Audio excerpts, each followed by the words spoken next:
It used to be Dr. Google, but now it's like Dr. ChatGPT. You spend enough time online, everything causes cancer. That first patient who was around my age, fully functional, highly educated, healthy, he actually had a young child, maybe like a year old, and he got diagnosed with a GBM, a glioblastoma. Survival about like 10%. And you look at this person and you're like, this easily could be me. Cancer has definitely taught me that control is, largely an illusion. We all live with uncertainty. Cancer just forces people to confront it sooner. Hope is not believing everything will be okay. Hope is just finding meaning regardless of what happens next. My voice in today's episode is powered by 11 Labs. Today's conversation is with Dr. Amar Rewari. He is a radiation oncologist, physician leader, and health policy expert who has spent his career working at the point where cancer care, money, rules, and real patients all meet. His path is unusual. He trained as a doctor, earned an MBA, worked in health policy and investment banking, and then returned to medicine, where he now leads radiation oncology at Luminous Health and helps shape national policy for his field. Dr. Amar, welcome to the show. Thank you for having me. It's an honor to really be on. So thank you so much. Did he miss any degrees? You got a doctorate, an MBA? I don't know. I was addicted to being a student. What can I say? As you know, I live with ALS, so I know what it's like to hear life-changing medical news. When you sit across from someone who has just heard the word cancer, what do you think they most need from you in that first moment? Yeah, no, it's a fair question, and I think the first thing they need is definitely not information. It's just kind of my presence there. In that moment, they're not actually hearing half of what I'm saying anyway. They're thinking about their spouse or their children, or whether they'll see like Christmas or weddings or graduations. And so, what they first need to know is that they're not alone. And after that, I mean, every patient needs something different. That's what I've come to realize. Some are people who are really rational and they want data. They want to know the stats, like, is this curable? What are the statistics? Others want a plan. Some just want to hear that there's hope. And then others it's a much more vulnerable conversation where they just kind of need permission to cry, or they need some space to pray. And some just get angry at me, honestly, because they're processing, and everyone processes this differently. So some people lash out and they get anger, and I obviously never take it personally. My job isn't to give every patient the same thing. That's kind of what I came to realize. It's just to try to understand what that person in front of me is looking from me in that moment. Cancer, and this is a totally uninformed opinion, but isn't cancer rate, you could tell me if I'm wrong, isn't cancer like down significantly, not in rates, but in death? Like, isn't it much more treatable today? It is. It is. In fact, for most cancers, the death rates have gone down. 7 in 10 people are living and being cured from cancer. But there are some cancers that have gone up, particularly colorectal cancer. You see about it in the news, right? Like James Van Der Beek, Catherine O'Hare, like all these celebrities, you hear about it, and they're getting diagnosed much younger. So instead of being a disease of just mainly older people, we're seeing a lot of younger patients with it and more women with cancers. Why do you think that is? It's hard to tell. We don't know for sure. Some people say it's because screenings have improved, and I'm sure there's some aspect to that, but that alone doesn't account for it. So it could be related to environmental factors. It could be related to diet. People are eating a lot more, obviously, ultra processed foods and all that. There's been a lack of exercise over the last 40 years. So whether it's related to that, stress. So it's probably multifactorial from all this, hormonal influences from the environment. People are having children later in life, so they're exposed to more hormones in their body longer. So all that may be contributing, but we don't know for sure. But that's the big mystery right now. Stepping back from cancer itself, you trained as a doctor, got an MBA, and worked in investment banking. Was there a moment when success started to feel different than you expected? Yeah, and it's interesting. So I definitely felt successful as a young doctor before I ever felt any kind of success in business. When I was an intern, which is the first year you do after med school, like if you see the show The Pit and all these, medical dramas, that's your internship year. So when I was an intern, and I was admitting patients to the hospital and making decisions and helping people, through these life-threatening situations. That responsibility for me, as I was really young and it was the first time I was encountering all that, that felt incredibly meaningful. And so that was really a marker of a success. And then when I moved to investment banking, it's interesting because the way people perceived it, the stakes seemed bigger, right? If you see these movies like Wall Street and all that, it really is like that. They were, it's millions of dollars, endless hours. There's so much pressure. But I remember realizing that even though like the financial consequences may be larger, like the human aspect was much smaller. In medicine, a bad day could affect somebody's life, while in banking, a bad day just caused a bad deal. And so it was really hard for me to rectify that. And so I never really felt fulfillment with being an investment banker, even though there may have been some, there was success associated with it. It wasn't the same as being a doctor, that truly, so I really felt a difference between what it means to have success versus what it means to have fulfillment. And that was a good learning experience between the two. Do you think you could have like fulfillment is obviously the politically correct answer, Yeah. right? And it's what everybody wants to hear, especially as a doctor. But do you think if there's could you feel the level of fulfillment that you felt without the financial success as well? Or do you think you need one to take care of the other? That's a really good question, right? And I'm not going to lie and say like, money doesn't matter, right? Financial success doesn't matter. But, as a doctor, you do sacrifice a lot to get to that point. So there was a long time where you're not seeing any financial success. You take out hundreds of $1,000s worth of student loans. You're working 100-hour weeks for what comes out to less than minimum wage during those training years.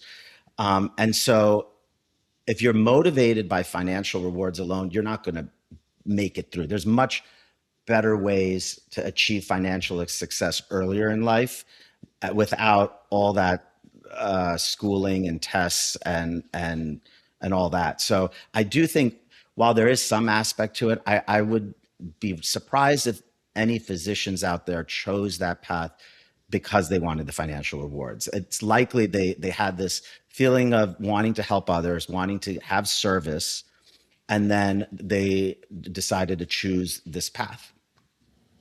It's difficult because it's like you want to incentivize the right people, right? So you want doctors to make a lot of money because you want them, and Yeah. you also I've said this before in a previous podcast episode. It's like I want doctors giving out free advice and talking on podcasts and me learning from it. But it's like once they're like, oh, by the way, subscribe to my Athletic Greens channel. It's like, oh no, Yeah. maybe we need to pay doctors more. Yeah, I mean that it's I think also depends on it's because our healthcare system, because we do have to take out all this debt, right? Like if we were in another country like Denmark or something like that, right, where you get paid to go to school, then you probably don't need to pay, doctors so much because they don't have all these student loans that accumulate interest over time. But here, if you didn't do that, people would be like, well, why? How could I ever? I'll be financially ruined. I won't be able to pay back my debt. So, which also the Sure. downside of that, it probably prevents people from going into, some highly needed fields like primary care and pediatrics because, the first financial rewards in those are less. So. Do you remember the first patient who made cancer feel less like a disease and more like a person in front of you? Yeah, what I realized, it's interesting as humans, you don't recognize it until it hits you, and it's your own mortality, right? And so that first patient who was around my age, who was fully functional, highly educated, healthy. He actually had a young child, maybe like a year old or something. He was, I think, in his early 30s, if I recall, maybe 31 or maybe 29 or somewhere around there. And he got diagnosed with a GBM, a glioblastoma, which is a type of brain cancer that has pretty poor survival, about like 10% survival rates.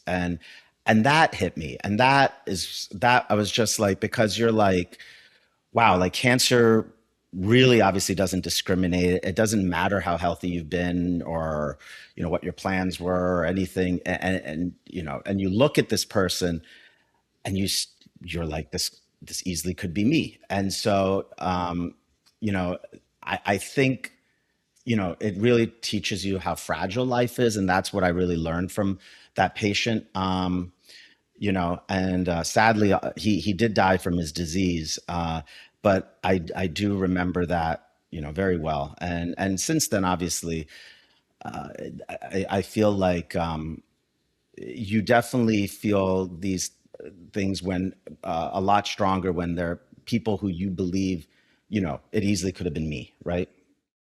That human fear meets a very technical treatment. Radiation can sound very technical to people. When you sit with a scared patient, what is the first thing you try to make them understand? Yeah, I mean, exactly. Radiation can be it's a term that can definitely be scary, confusing, very technical. So I first try to tell people like that radiation is nothing unique or dangerous. It's all around us. The sun gives us radiation, light is a form of radiation. And the radiation we give is painless. It's pretty much X-rays, like the X-rays you use to see if you broke a bone in your body, but it's just a higher energy of the X-rays that can kill the cancer cells. So it's almost like doing virtual surgery in essence. So I try to like allay some of those fears and talk about the process they're going to go through, and I always joke with them like, you're not going to glow in the dark. You can be around other people. They're not going to like get caught. One of the hardest things about radiation, I think, is they have to remain motionless during their treatment. If you think about it, because we're aiming these focused radiation beams at them. If they move, we'll miss. And so like the hardest thing is they kind of just have to like sit there like furniture. And so you're just kind of like, that's your role, is to kind of like blend in with the furniture in the room. And then your treatment's going to be accurate and precise. So those are the things I try to tell my patients about it. You work with machines that most patients cannot understand. How do you keep the machine from becoming more important than the person? Yeah. So for me, I don't consider myself as somebody who treats tumors. The machine treats the tumors. I think of myself as somebody who treats the people that happen to have tumors, right? So that's how like I think of it. And so what patients need from me is stuff that the machines can't give them. So it's pretty much trying to be, compassionate or reassurance and hope and give them context. So at the end of the day, they're never going to remember their machine, but they hopefully will remember the way they were treated by us, and that's the goal. That tension extends beyond the treatment room. You have spent a lot of time on Medicare, payment rules, and health policy. When did you first see that a rule written far away could change what happens to a patient in the room? Yeah, the where we see this a lot and where I see this a lot is around this concept of prior authorization. So like normally when I see a patient, right, and I recommend I want to give this treatment to you, I tell them like I might have to order some certain tests like a PET scan or an MRI, and then I want to give you these types of technologies or techniques of radiation. And then I have to submit it to their insurance company and get approval for it. And that process is what I realized has become like it's a nightmare from hell. I mean, like it's like there's so many delays, and these are cancer patients, and we're trying to get them treated right away. And like there's delays, and it creates so much anxiety for the patients. We try to have back to back peer-to-peer conversations with the insurance companies to get things expedited. But I think a lot of it times, sometimes the insurance companies, because they do this for a reason. Obviously, if they wouldn't do it if it didn't work. I think they think doctors are too busy. And so they'll go with the lesser treatment, or they'll accept what their recommendation is that's cheaper, as opposed to taking the time and having to write letters and appeals and have those calls. And so that's the sad part about medicine. And so this whole thing about like people from far away making these policies have a huge impact on the patient in my room, and them getting their treatment. So yeah. Yeah, we unfortunately have to go through the same thing. Yeah. And we joke that my mom is like she's now like a heavyweight boxer in the insurance fighting Good world for her. because Good for she her. just gets on the phone and fights for hours. When those barriers become personal, you have worked inside the system and also tried to change it. What is one moment when the system made it harder for you to do the right thing? Yeah, and by the way, so Troy, yeah, good for your mom that she does that, because I do tell my patients that they're their own best advocate, and so oftentimes if they call or the family calls, it does expedite things too. So for sure, It's just brutal and it's so unfortunate. And you said it, you hit the nail on the head. They do it because it works. yeah, Because like obviously the having the cards dealt of ALS. My dad got ALS when he was pretty young and whatever. It's a brutal hand to be dealt. But like given the circumstances, how hard he's worked and he can still work and he's still an author and a lawyer and all this great yeah, stuff. So like they're in a position that my mom can get on the phone and fight. Well, maybe they pay out of pocket for a little bit and then get reimbursed. But for people who can't, like I just can't imagine like the insurance company just runs roughshod over them, and it's horrible. yeah, and that actually brings me right to what your dad was asking about, like what's about the system, and it's hard because, like you said, you have resources to fight, and what the system, the hardest thing is for people who don't have those resources. It's so tough, and it's not just with the insurance, like trying to get the approvals. It's like being able to come for your treatments. For radiation, oftentimes you have to come every day for like several weeks. And so you have to figure out how to manage that transportation. Often some people don't have their own car. So it's like, well, and they can't pay for the Ubers back and forth, or they're relying on friends and family to drive them who have to work, or they're taking care of their kids, or, and then they have to find a babysitter and daycare, or their elderly parents. And so all those type of things is, I think the system fails us. Like they have like stopgap measures, like the states have like charity care and different like programs, and there's like patient advocacy groups, but it's not like something that is just there for people, and one of the hardest things with that is sometimes like, I want things to be perfect. As a doctor, it's just like in my nature to be like a perfectionist. Like I want things to be perfect. And I'm like, I want you to never miss a treatment because you have a higher chance of getting cured. I want you to get this and that and like not have breaks. But like I've learned to myself also accept that like I have to just roll with the punches. And like what's that saying they always say, like perfection is the enemy of good, right? You just kind of have to like be willing to accept maybe not 100%, and knowing that hopefully 90% or 80% is still better than nothing, and we're still like trying to fight their cancer. You have said yes to a lot of leadership roles. Has that cost you as a doctor? Yeah, for sure. I mean, I should probably say yes less. But I mean, it's leadership has been a double-edged sword, right? Like it's allowed me to help patients that I would never meet directly, right? So I can help them through policy and help change the system or advocate to change the system. But there's a cost, right? Late nights, weekends, travel. There are evenings when I'll finish my clinic and then start on the second job, like today, where I'm doing this podcast, or yesterday where I was like prepping for stuff. And so like your evenings go in a lot of that, and I probably like collect jobs the way like people are supposed to collect hobbies, but my hobbies aren't relaxing. I can't remember the last time I read a fiction book. I've learned that with every yes comes like a hidden no. And so when you say yes to a leadership opportunity, you're ultimately still saying no to something else. And what I've realized, it's time. That's what you're saying no to, is time. And so it's just trying to find that balance. But no, it's definitely affected me. Yeah. When you became chief of radiation oncology at Luminis, what was the first problem you saw that you knew had to change?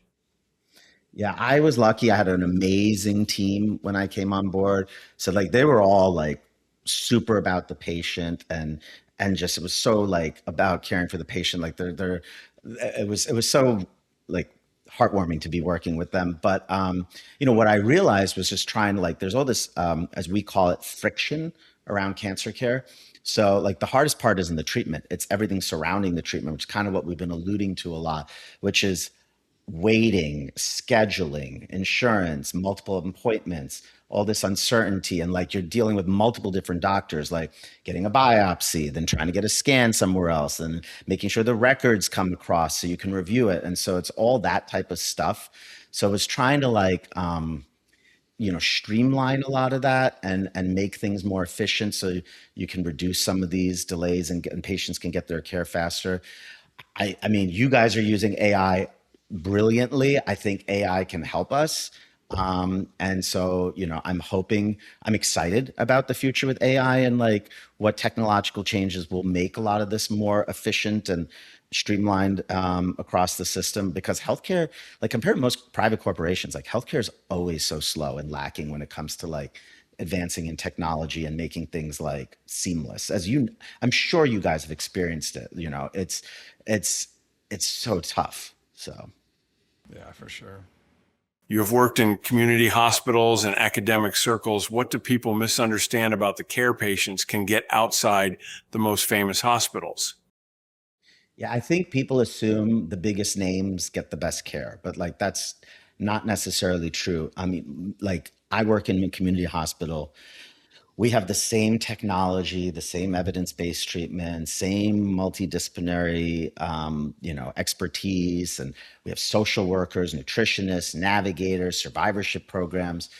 But what I think makes it better sometimes than a lot of the big academic places, like you go to those big places, you're just a cog in the wheel. Like you come in and like it's hard to navigate because it's just like there's just so much. It's so big, and you can kind of feel a little lost. While in these smaller cancer centers, like there's a lot more like guiding the patient through the process and being there to support them on their journey. So they don't feel like a number. And so I do think that's the advantage I see in the community that sometimes is lacking in the big name academic centers. Clinical trials can sound hopeful, but many patients never get access to them. When have you seen that gap become personal? Yeah, I mean, I think that's one of the hardest conversations we have in oncology. A patient can do everything right. They'll get their surgery, they'll get their radiation, they'll get their chemo, and then the cancer just continues to progress through it, right? Like no matter how hard they fight and all the treatments they do, and then those patients, look for clinical trials and they come in there, they search online and they're so hopeful and they find all this stuff. And we research everything together and then we find out like they don't qualify, right? Because maybe they don't have the right mutation or they've had some prior treatment that excluded them or it's like hundreds of miles away and they can't go to like that random state that has that clinical trial for them. And so then you see like that that whole look of feeling like, well, what am I going to do now? Like, what's left? And that's when it becomes really personal. And that's really really hard. Those conversations when it gets to that stage, for sure. Have you ever had a patient come in terrified because of something they read online and you had to slowly bring them back to the truth? Is there one that is most common? I'd say that happens every day. It's like it used to be Dr. Google, but now it's like Dr. Chat GPT. Like they all come in and they have a million fears that they'll get burned by the radiation. Every headache is like brain cancer or the cancer is back or like there's a lot of stuff out there that this is probably one of the big ones I hear. Sugar feeds cancer, right? And so they want to cut out all sugar. or that like chemo is more toxic than the cancer itself. And they find all these different influencers who are peddling all this wellness stuff out there, to make a buck. People always talk about the medical pharma industry, but the wellness industry is bigger than that even nowadays. So everyone's trying to sell them something, and so I don't think like my job is not really. It's not correcting like ignorance or anything. It's correcting their fear. Like that's kind of what I try to do is I just try to like make them feel less fearful and have trust. And then hopefully that works. Because if you spend enough time online, everything causes cancer and everything cures cancer. Like you just that's what it feels like. So You have spent your career around cancer, fear, and hard conversations. How do you decide how much truth a patient can handle at one time? yeah, I mean, it's similar to what I was mentioning before, where like I always tell the truth, but it's not whether to tell the truth or not. It's how much of the truth someone's ready to absorb, as you're alluding to, and so it's just trying to meet them where they're at, and hopefully continue that conversation over time because a lot of people are overwhelmed and don't want any to know anything, and they like to not know the statistics because it gives them hope in cases with like poor outcomes, while others want to know everything because they feel better prepared and they're more anxious not knowing. So it's just asking, trying to and just assess what they are, and oftentimes their family helps. They're like, oh, this, he or she is kind of like this type of a person. Like I can tell if someone's a little more type A versus type B and go with the flow and just kind of try to adapt. How do you balance like all the, your last thing you were saying is about everything causes cancer now. Yeah. In your role, like how do you live life seeing it every day and knowing the repercussions of it? Like, do you try to be extremely healthy and avoid things, or I would that mean, drive I you crazy? try, yeah, like, I mean, like everybody, like, what do I try to? I try to sleep better, right? And I try to get my 7 hours. I deal with love 8. I try it for 7. I try to exercise a few times a week. It doesn't have to be much, but a little bit, you know. You know, alcohol is a thing. Like it's not like I've given up alcohol, but we always just, you just try to like moderate and reduce stress for sure. Like nature walks and like all that type of stuff, like doing like 10,000 steps a day, right? All those type of things. So those are the types of things I try to do, but it's not like I'm super worried. And it's like I'm not going to eat out at a restaurant because like they cooked something in probably that could have had a Teflon pan, or like like Sure. someone's microwaving some leftovers in a plastic container. I'm not going to not eat out. Like it's that type of stuff. Like because if you think like that, you're just going to drive yourself crazy. And if anything, that's going to cause more stress. And that's the worst because like stress just releases all these chemicals in your body that can weaken your immune system and potentially trigger mutations that can cause the cancers to develop in the first place. So like you don't want to stress yourself out worrying about everything, like you said. So it's just trying to live life in moderation the best you can. Amar, in your work with cancer patients, what have you learned about helping people live when they are facing something they cannot fully control? Yeah. I mean, cancer has definitely taught me that control is, largely an illusion. We all live with uncertainty. Cancer just forces people to confront it sooner. And so the patients, like I was saying, who do the best are usually the ones who can stop focusing on what they can't control. Instead, they focus on their relationships, their faith, their purpose, their time. And so, like, in essence, what I try to like convey, because I really try to be very hopeful as much as I can, but hope is not believing everything will be okay. Hope is just finding meaning, regardless of what happens next, right? So it's just trying to be present and mindful, and like I said, I'm super type A. I imagine giving up that level of control can be very tough, and that's the hardest thing for people to do. But once they can, they're usually more at peace and able to go and get their treatments better. You have been in medicine, finance, policy, and media. Which realm taught you the most about how life actually works?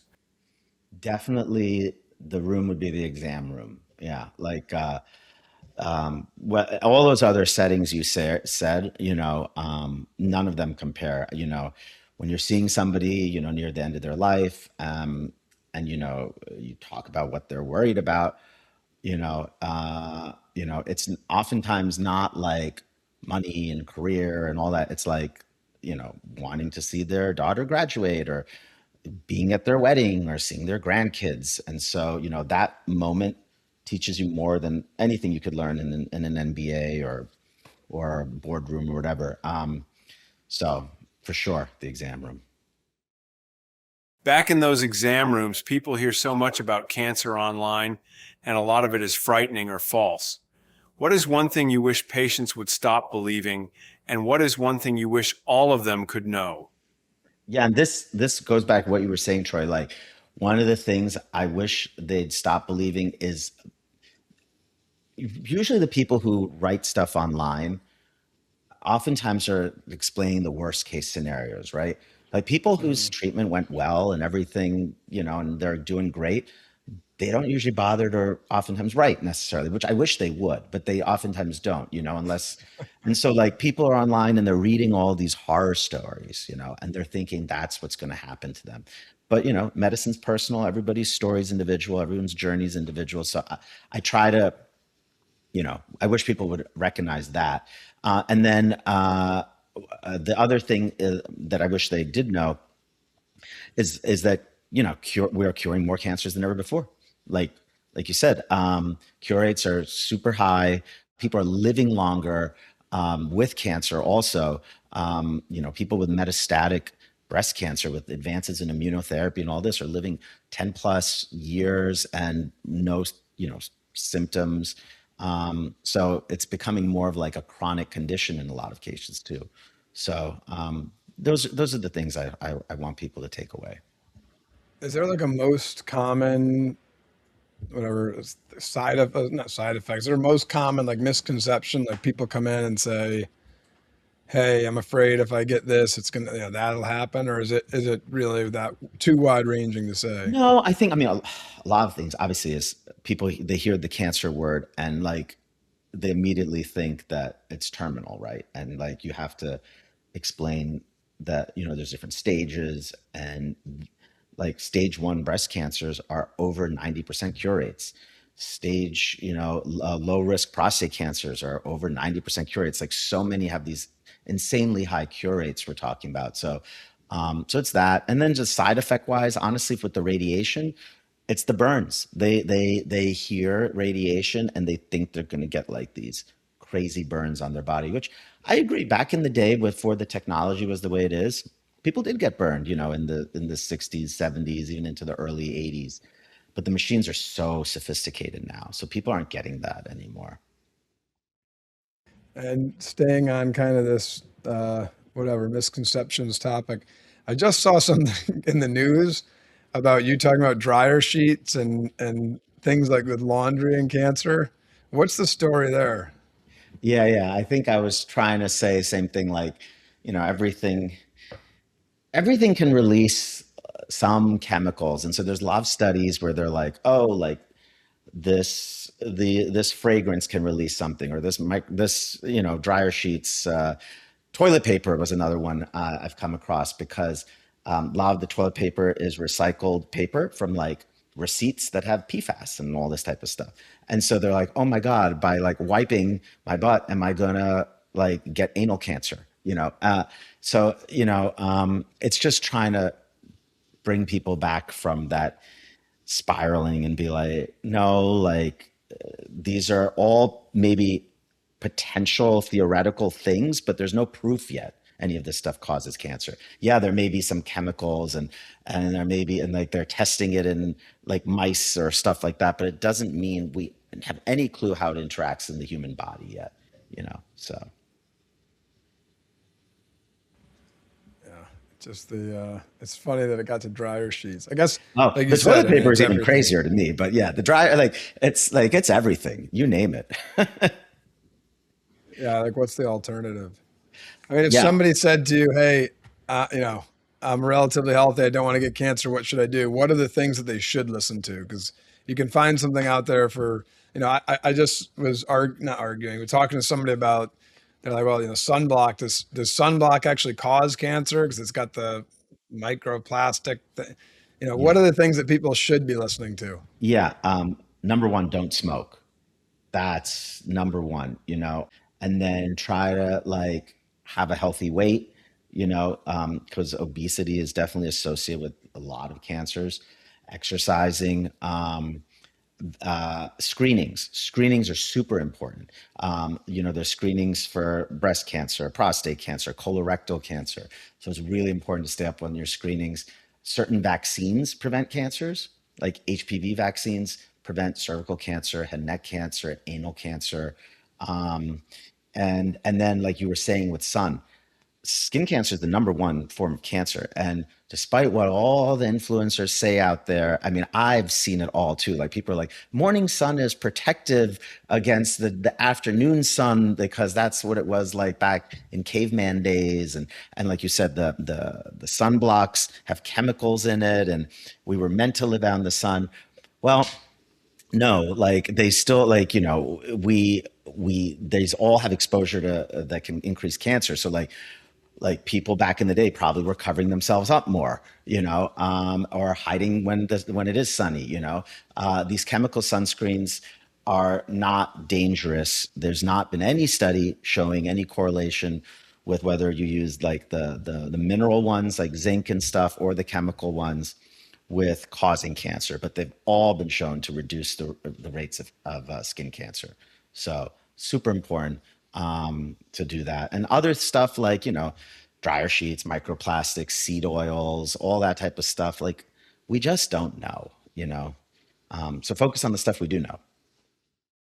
Turning from patients back to your own life, you have built a career around helping patients and shaping policy.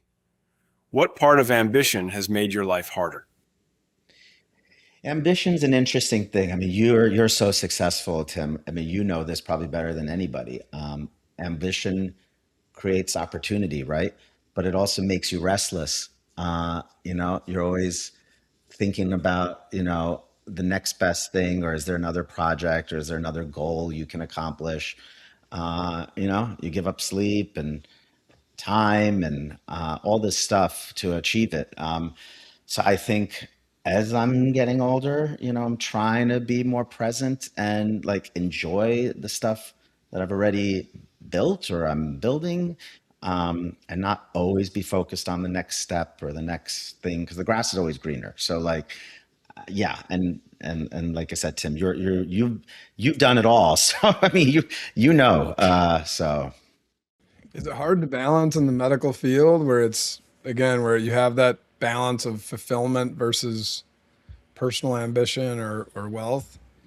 Yeah, I mean, I don't think it's unique to medicine.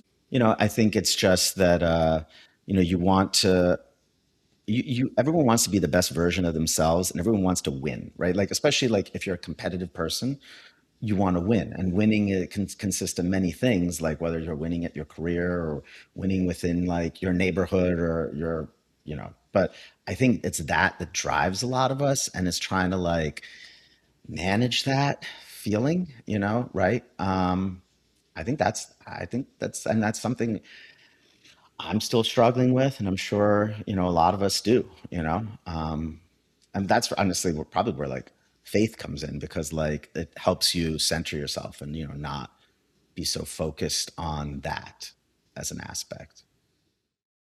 I have found a lot of stability in my own life through faith in Jesus, and I'm always interested in how others think about it. Has faith, in whatever form it takes for you, changed how you sit with people who may not have much time left?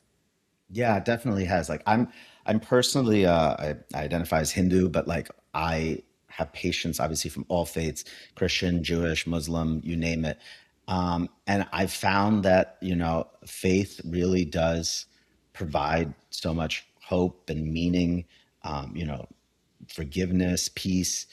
So many things can't be explained by medicine, like there's always outcomes that surprises us, and we're just kind of like, whoa, like how'd that happen?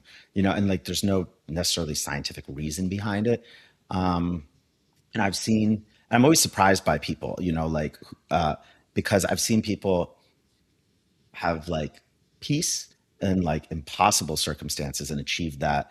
And you feel so much, you sometimes feel very encouraged seeing that, And so when when I try to you know, guide people, like especially when it is, getting close is, just have that faith, tell people you love them, say what needs to be said, ask for forgiveness, give forgiveness, the title of your podcast right there, right? Don't leave important things left unsaid, you know? So, because it's not so much for the patient as it's for everybody around them, right? Like, they have to live with that burden after. So, Before we close, I always ask our guests to brag about their family for a minute. Amar, please go ahead. yeah, cool. I'm glad you let me do that. Love my family. My parents taught me everything: hard work, humility, faith, service. They came to this country as immigrants and created opportunities for me that they never had themselves. And I never could have achieved anything without them and their guidance. My sister, she just started her own dental practice. I'm so proud of her. My brother just became a new father recently, so I have this amazing niece. She's 1 year old. She's like adorable. And then, my partner, who puts up with all my travel and late nights and crazy schedule, and there's no way I could do anything without them. So I thank all my success to all of these people, all my friends and family. And so thanks for letting me share about them. What did your parents say to you when you went from MBA to doctor, investment banking, back to doctor? They thought I was crazy. My parents were like, my mom's like, why would you leave medicine? She couldn't understand. I was just like, I don't know. I was just curious. I had an itch. I just was curious to know what it was like. Like you said, there's this curiosity. So I tried the investment banking, hated it, realized it was totally not for me, and came like running back to like train into cancer care. But there was a moment there. She was like, oh my God, like, what are you doing? So Now, on to our final word segment, where we ask our guests a few rapid fire questions. What was the happiest moment in your life? I think it was probably getting into med school. What is the biggest adversity you've faced? So when you're in med school, after you're done with all your training, you say you want to go into a field, and you do all this stuff. And I didn't get in. I didn't get anywhere. So we call it matching. I didn't match. So I was kind of like, I felt like, oh my God, what am I going to do now? Like I didn't get in anywhere. And then you just kind of pick yourself up and try again. But you have to spend another whole year doing that. So that was definitely a low point for me. What are you most excited about? I'm excited to see where things go, like professionally with cancer, particularly around AI. I'm really excited about AI. I just think we've touched the very tip of the iceberg. The possibilities are endless with what could possibly be done in medicine. So I'm super excited about that. What advice would you give your younger self? Be patient, because it's a long journey, and there's ups and downs, and it's a lot of work, and you can feel frustrated, but just be patient, and humble. That's the advice I give. Do you have any book recommendations for us or for the listeners? Yeah, I do have one, because it's a book I read a long time ago, because I haven't read a book in a while, but it's called My Own Country. It's by Abraham Verghese. It's an old book now. It's probably from the 90s, but it's about this actually Indian immigrant doctor in Johnsonville, Tennessee, or Johnstown, Tennessee, somewhere in Tennessee during the AIDS epidemic in the 80s. But it's not really about medicine. It's more about just his relationships with connecting with the local community in Tennessee as an immigrant, and feeling embraced, and just cross culture, cross politics, cross everything, about how we're all human.